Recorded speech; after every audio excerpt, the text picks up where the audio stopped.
today. Today we're going to talk a little bit about the demonstration that took place yesterday between 7th Avenue and 17th Avenue on Washington and Jefferson. This incident began at about 7 o'clock in the evening yesterday in front of City Hall. There were several demonstrators that did show up. They peacefully walked through the city, and Phoenix police officers assisted by blocking the roadways and making sure that they were safe. At some point in the night, criminal activity began to take place.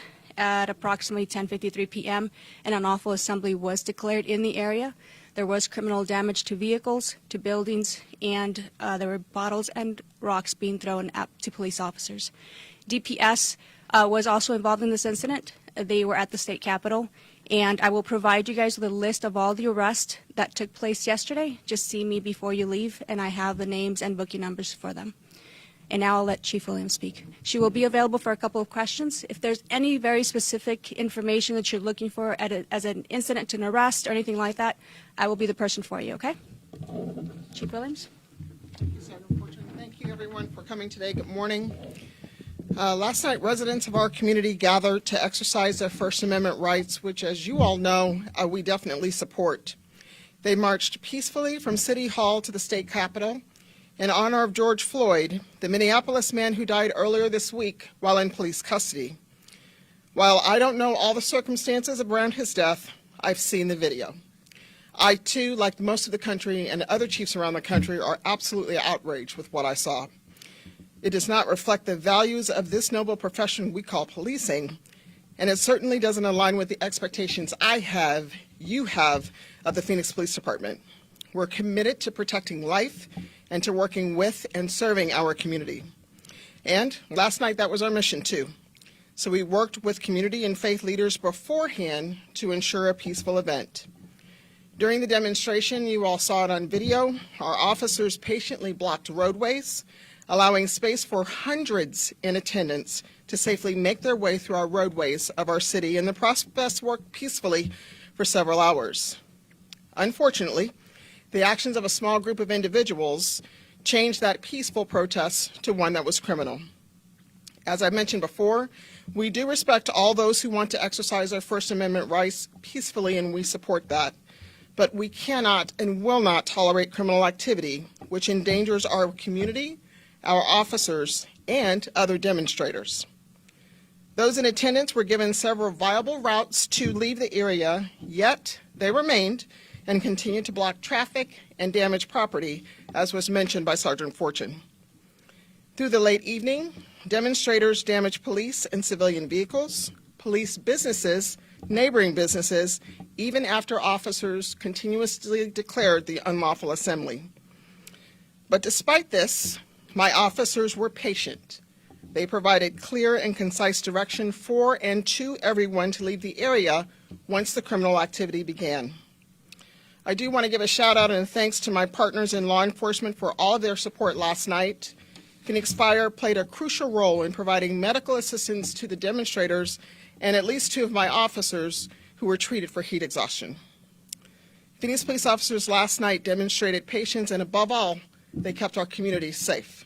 So thank you to the men and women who were out there last night who, without hesitation, put this uniform on no matter the circumstances.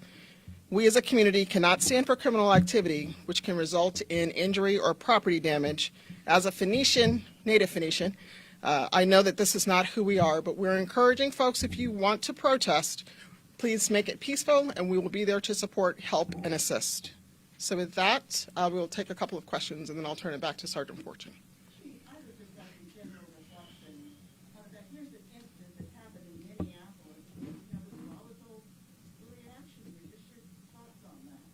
So I only heard part of the question because of the mask. So there you go. That helps a little bit.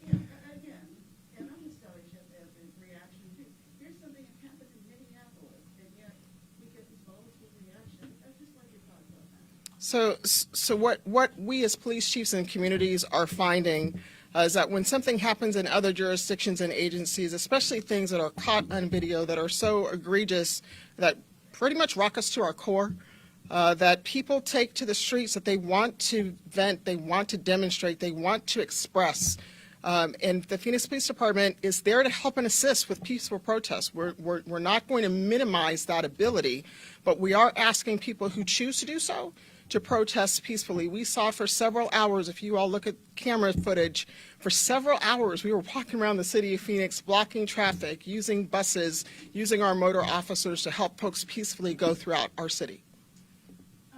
Chief, there are those protesters who say that they were being peaceful last night, and certainly in the press release I read this morning, the tear gas was, or pepper spray, whatever it was, is targeted towards people who are misbehaving. But how do you use those less than lethal forces effectively so that you're not harming protesters who may be leaving the scene and may be complying? So that's a good question and a challenging one to answer and respond. So I am confident in the training that our employees have received. We've actually made adjustments to the training for our tactical response unit officers. If you look for several hours, we were constantly messaging with non-uniform folks as well as our uniform folks for people to leave. But as you saw in the video, once we saw that Tahoe being smashed, and officers are in the car, they immediately get out of the car and just stand. They're not being aggressive. They're standing just trying to minimize what is happening. So we're very careful about how we're dispersing some of our non-lethal munitions. However, sometimes the gas, the pepper, gets in the air. So we were very careful about our unlawful assembly announcement. We used the LRAD, our long-range acoustic device. We gave multiple messages. We gave people time to leave, and individuals make the choice not to. So when the property damage happens, that can then escalate. That impacts people who are demonstrating, that impacts our community, that impacts our property, and it impacts our officers. The demonstrator that was transported as a precaution in the press release, why was that person transported? I'll answer that question. It's very specific to those questions. I'll answer. Thanks. How about one more? Absolutely. Are outraged, and what they say is another example of the systemic racial injustice that people of color have faced over decades when it comes to engaging with law enforcement. Correct. Has your department reached out to leadership within the city, faith-based leaders, to engage them and bring them to the table and discuss how can we go forward from now? How can something like this never happen again? So to answer your question, absolutely reached out to, I've been in constant communication. I know I've talked to the mayor more than 10 times or so. Also speaking with the chair of the Public Safety Subcommittee, Councilman Nowakowski, as well as city management. But to the further extent, too, have reached out to many of the faith-based leaders in the African American community. And sometime today we're going to meet and have a table discussion about how to move forward from here. What do we need from law enforcement? What do we need from the community? I also want to remind folks, too, Minneapolis is very unique. In our process, we have processes that we have to follow based on rules of law as opposed to, things that are happening with Minnesota. But it has always been the Phoenix Police Department's contention that where we can learn from other jurisdictions to be better, we will. Every time we watch a video of something happening that's so tragic, as police chiefs, we all sit back and think, please let this just be not my city and my agency. But to your point, folks in the community are tired. And that's what's spinning the protests and what's going on across the country. So I will be meeting directly with faith-based leaders, and I've been in constant communication and contact with city leadership, as well as some of my peer chiefs across the country. Chief, if you would take one more. This goes back to trust in the community. What are you doing to fix the relationship here in the community, especially with the African American community? We're coming up on 1 year anniversary of the Ames case. Right. What's your response to that, to fix the broken trust here? So my response, I could give you a list of things that we've learned post that critical incident that happened, we've begun the releasing process of our critical incident videos. We're not holding videos anymore. Within 45 days, we're sharing with you what's going on and what's happening individually. Because I'm a member of the African American community, people reach out to me on a routine and regular basis, asking questions, wanting to meet. The unique dynamic, as you all know, COVID has created that dynamic where we're not face-to-face anymore. And that's challenging right now, but I am going to be meeting face-to-face with the African American community leaders. Folks know that they have access to me, they have access to my team and to my staff. I am blessed to have the staff that I have who constantly engage the community and work towards building that trust. And then lastly, to put the period on the end of the sentence, I guess, we launched body-worn cameras. We are full on with body-worn cameras, and I think that speaks to the trust too. To your point, this one instance that happens rolls back trust, years. And this didn't happen in the Phoenix Police Department, it happened other places. But trust is that thing that we're constantly building. Trust is that thing that we're constantly trying to make sure it happens. And I do believe it happens with these kind of opportunities. I do believe it happens with us being honest and us being transparent. How about one more question, and then I'll take it to Mercedes. There was a group of people who were taking notes and writing down everything that was happening throughout the whole march and project just to have them on the records. Is this part of, I think you're working with these groups, or it's just volunteers that they decided to write everything down just in case? So I don't think I understand the question. What was the question? You're asking if people are writing or taking notes? I was walking around. My people or No, the demonstrators? A group of volunteers or a group of different organizations that were writing everything down. So I'm not aware of that. But we can have Sergeant Fortune look into it. I do know with any instance or incident that we have like this, we always learn from the good and the bad.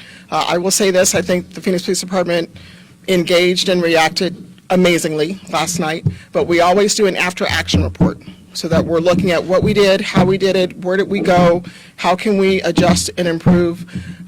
It's getting warm out there. Can I say this if I can? It's getting warm. If you're going to protest, we need you to bring water.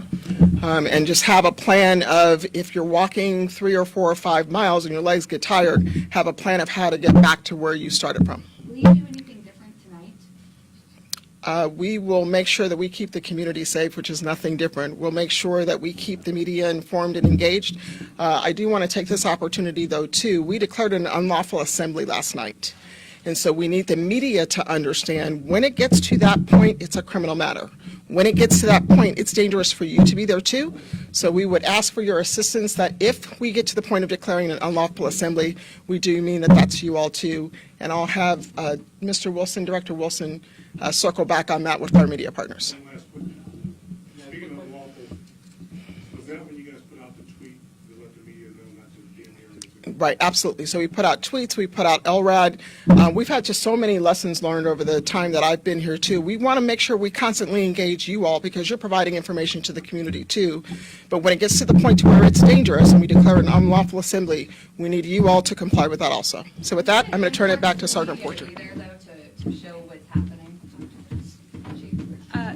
That's a great question, Nicole, and we do agree with that.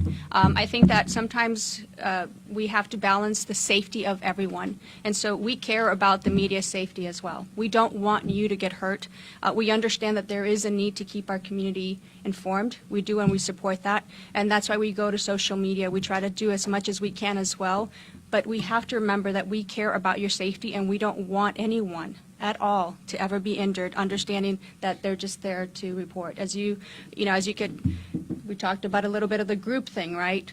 We try to do our best to make sure that we isolate that attention, and sometimes it doesn't happen the way that we can, but that's truly our goal, is to make sure that you're safe. How many announcements does it take before you declare? John's a great question. How many times? We're patient. And so each situation is looked at. Each situation is original, and it's in the way that it's progressing. And so that decision is made by the commander that's at the scene in charge of that incident. So it could be 30 minutes, depending on what the situation is, and it could be an hour. It just really depends on how that situation is progressing. The 2 officers that were treated for heat, were they transported to the hospital or treated right there, and how are they doing? Thank you for asking that. You know, like you said, I told Chief it was very warm last night. It's getting hotter. It's the beginning of the summer for us, and so if you could imagine officers who are wearing approximately 30 to 40 pounds of gear and you know, very heavy uniform material. So we had heat exhaustion issues. We reminded our officers to make sure they're hydrating, making sure that they have water for them, and water was available for them. So those 2 officers are doing well. They were released, they were transported, but they're home now recovering. And that protester that was transported, what was the deal with that? Again, it was the pepper spray. She happened to be in that group when it happened, and that was literally within that group when that windshield was broken. Sergeant, when protesters, when they see police walking in force in riot gear, doesn't it send a different message in turn, the mindset of people who are there? Don't you think it kind of instigates it? So I don't know what their mindset is. What I will tell you that we did our best from the beginning was to have officers that were not in uniform. We had our Community Engagement Bureau intertwined in with the demonstrators. They worked, they called, they knew that this was happening, and they did their best to make sure that we had information, we had open communication with them to understand how we could facilitate. You know, it's an important voice, and they want to be heard, and so we want to make sure that we facilitate that. Are the protests? I'll take a couple just more questions. Just a point of clarification. The woman that you said was transported on the ambulance, can you confirm that was Kenya Rodriguez? Do you have the name? So you know that I won't do that, just because the only time we identify anyone is if they've been booked or if they've. Only one person who was transported via ambulance, right? That's correct.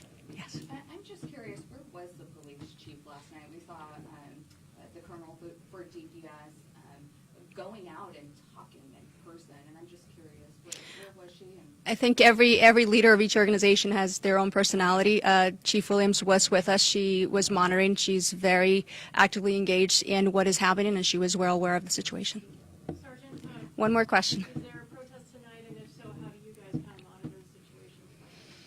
You know, I hate to say this, but we have the experience. We've seen a lot of this happen, and so we will continue to follow what we do with our Community Engagement Bureau.